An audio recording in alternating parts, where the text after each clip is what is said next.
दोस्तों, हम में से काफी सारे लोगों को इन्वेस्टिंग तो करनी है, लेकिन हमारे पास उसके लिए इनफ नॉलेज नहीं होता है। हम अपने इमोशंस को कंट्रोल नहीं कर पाते और अक्सर गलत डिसीजन ले लेते हैं, या फिर हम अपने जॉब, फैमिली और पर्सनल लाइफ में इतने बिजी हैं कि हमें स्टॉक मार्केट चेक करने का टाइम ही नहीं मिलता। इस केस में SIP आपकी हेल्प कर सकती है। SIP का फुल फॉर्म होता है सिस्टमेटिक इन्वेस्टमेंट प्लान।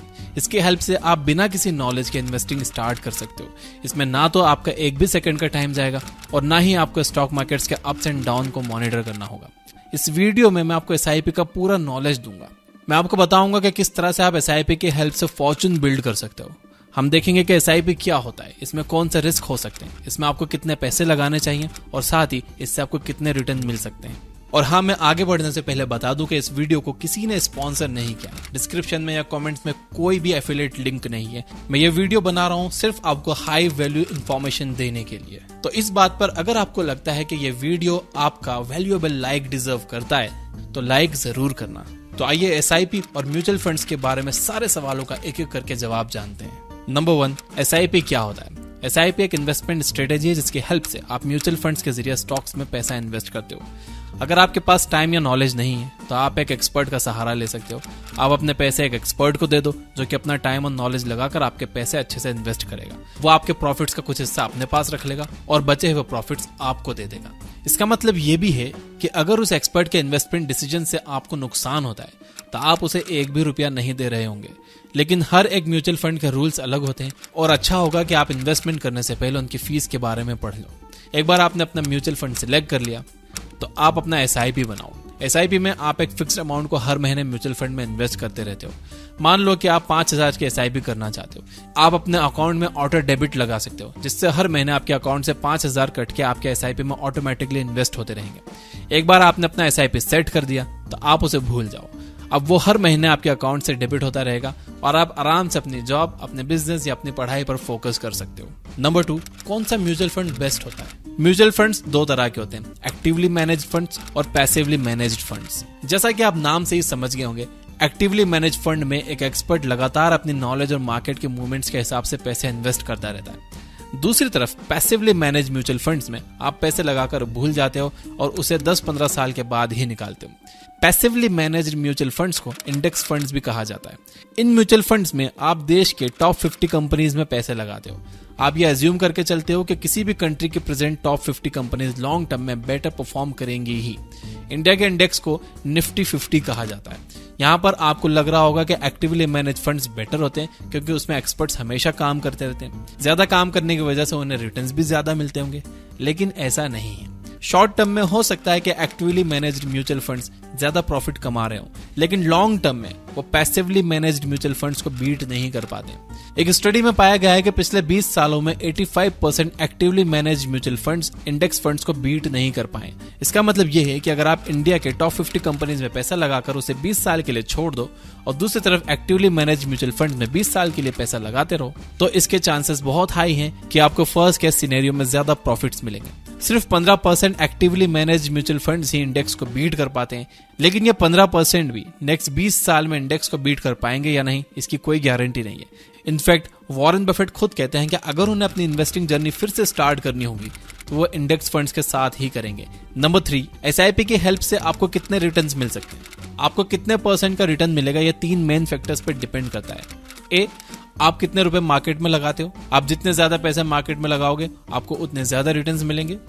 B, आप कितने टाइम तक पैसे मार्केट में लगाते हो। एक बार पैसा लगाकर उसे एक हफ्ते में ही निकाल लेने से आपको कोई खास रिटर्न नहीं मिलने वाले। दूसरी तरफ अगर आप 20 साल तक हर महीने अपने SIP भरते रहते हो तो आपको अच्छे खासे रिटर्न्स मिल सकते हैं। C, मार्केट की कंडीशंस कैसी है। अनफॉर्चुनेटली इसे कंट्रोल करने के लिए आप कुछ भी नहीं कर सकते। आपके कंट्रोल में यह है कि आप कितने पैसे लगाते हो और कितने टाइम तक लगाते हो और किस फंड में लगाते हो। अगर ये तीनों चीजें अच्छी हैं तो आपके रिस्क काफी हद तक कम हो जाते हैं, लेकिन वो जीरो नहीं होते। मार्केट कंडीशंस हमेशा फ्लक्चुएट करती रहती है और इस वजह से आप जो भी पैसे लगाओगे उसे खोने का एक रिस्क हमेशा बना रहेगा। लेकिन अगर आप लॉन्ग टर्म तक SIP में इन्वेस्ट करते रहते हो तो आपका रिस्क नियर टू जीरो हो जाता है। अब मान लो कि आप 5,000 के SIP करते हो और आपको हर साल 12% के रिटर्न्स मिलते हैं, तो ऐसे में 20 साल के बाद आपको कितने रिटर्न्स मिलेंगे? इसे कैलकुलेट करने के लिए आप SIP कैलकुलेटर यूज कर सकते हो। गूगल पर जाकर इसको सर्च कर लो, आपको ये आसानी से मिल जाएगा। अगर मैं हर महीने 5,000 रुपए SIP के थ्रू इन्वेस्ट करता रहूंगा तो 20 साल के बाद मैं 12 लाख तक इन्वेस्ट कर चुका हूंगा। इस पर मुझे टोटल रिटर्न्स लगभग 38 लाख रुपए के मिलेंगे। इसका मतलब है मेरे 12 लाख का अमाउंट बढ़कर 50 लाख हो चुका होगा। अब आइए इन सारी वैल्यूज को हम सिर्फ 20% इंक्रीज कर देते हैं। मान लो कि आप 5,000 की जगह 6,000 हर महीने इन्वेस्ट करते हो। मान लो कि आप 20 साल के लिए नहीं बल्कि 24 साल के लिए पैसे लगाते हो, और मान लो कि रिटर्न्स आपको फिर भी 12% ही मिल रहे हैं, क्योंकि ये मार्केट कंडीशंस पर डिपेंड करता है और इसे कंट्रोल करने के लिए हम कुछ नहीं कर सकते।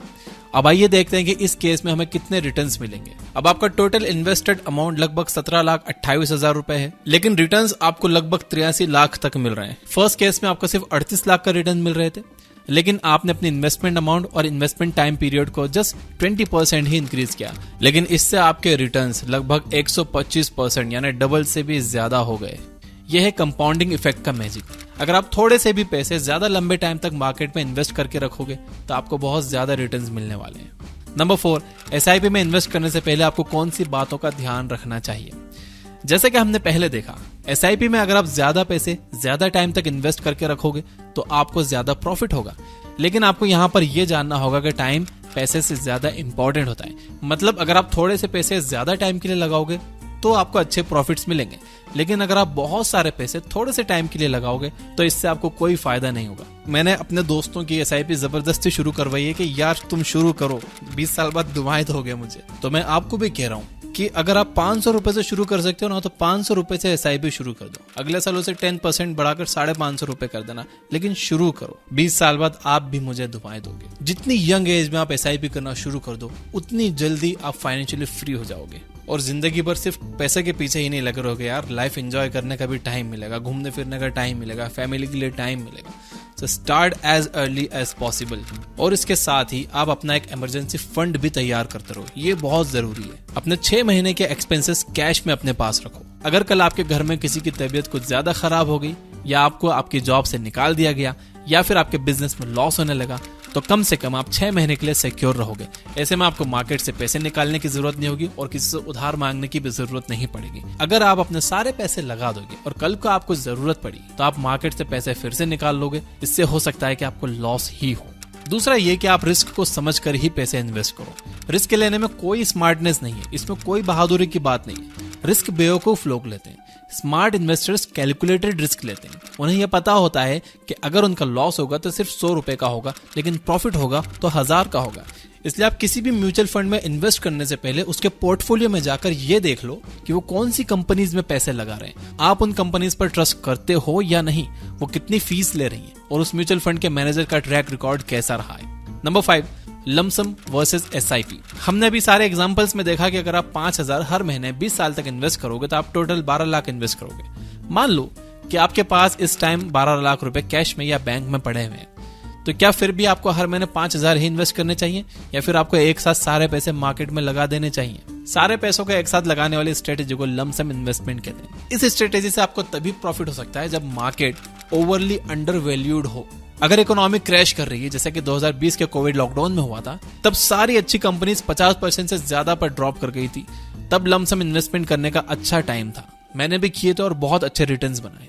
प्रॉब्लम यह है कि अब ऐसा मौका नेक्स्ट टाइम कब आएगा कोई नहीं बता सकता, और अगर आप मार्केट के ओवर वैल्यूड होने पर सारे पैसे इन्वेस्ट करोगे तो आपको लॉस ही होगा। दूसरी तरफ हर महीने 5,000 इन्वेस्ट करने से आप मार्केट में कंटिन्यूअसली पैसे लगा रहे हो। इस महीने मार्केट ऊपर गया तो आपने 5,000 लगाए, आपको कम यूनिट्स मिली। नेक्स्ट मंथ वो नीचे आया तो भी आपने 5,000 लगाए, आपको ज्यादा यूनिट्स अलॉट हुई। ऐसे में आप कंपनीज को उनकी एवरेज प्राइस पर खरीद रहे होते हो, जब वो ना अंडर वैल्यूड है और ना ही ओवर वैल्यूड है। इस तरह से SIP में आपको मार्केट का एवरेज रिटर्न मिल रहा होता है। अगर आपको फिर से कोविड जैसा एक मौका मिल जाए, जब आप सारी अच्छी कंपनीज को या निफ्टी 50 की किसी कंपनीज को तेजी से नीचे गिरता हुआ देखो, तब आप उसमें लमसम इन्वेस्टमेंट कर सकते हो। लेकिन जब आपको ऐसा मौका ना मिले, आप SIP में इन्वेस्ट करते रहो।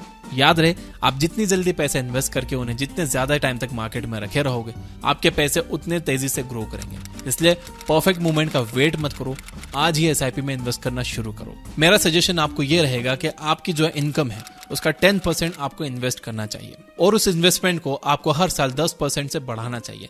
यानी अगर आप हर महीने अभी 1000 रुपए इन्वेस्ट कर रहे हो SIP में, तो आपको अगले साल से उसे 1100 रुपए कर देना चाहिए। ऐसे में आपका इन्वेस्टेड अमाउंट भी बढ़ता जाएगा और जितने लंबे टाइम तक आप टिकोगे उतना बड़ा रिटर्न भी मिलेगा। तो अगर ये आपको वीडियो हेल्पफुल लगा हो तो कमेंट में यस जरूर लिखिए। इससे मुझे मोटिवेशन मिलती है कि मैं आपके लिए हेल्पफुल वीडियो बना पा रहा हूँ। अगर आप मुझसे पूछोगे कि इन्वेस्टमेंट पर बेस्ट बुक कौन सी है, तो मैं आपको कहूंगा one up on wall street by Peter lynch. ये बुक आपको जरूर पढ़नी चाहिए। इस बुक में बताए गए प्रिंसिपल्स आपको फाइनेंशियली फ्री कर सकते हैं। इस किताब में पीटर लिंच ने बेसिकली ये बताया है कि मल्टी बैगर स्टॉक्स कैसे ढूंढे जाते हैं, यानी 1 रुपए का 10 रुपए करने वाले स्टॉक्स कैसे ढूंढे जाते हैं। और इस बुक की नियरली 2.25 घंटे long detailed summary like a course, ये एक ऑडियो कोर्स है जो कि ये बुक ऐप पर अवेलेबल है प्रीमियम यूजर्स के लिए। और आज के लिए हम 250 यूजर्स को 1 साल का प्रीमियम प्लान 199 में दे रहे हैं। यहाँ पर और भी ऐसी बहुत सारी डिटेल्ड बुक समरी है, 2-2 घंटे लॉन्ग एक ऑडियो कोर्स की तरह ये समरीज हैं।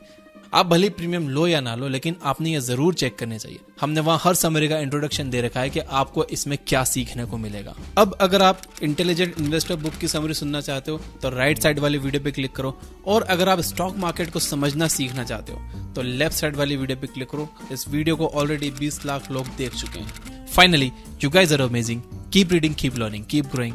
Thank you for watching.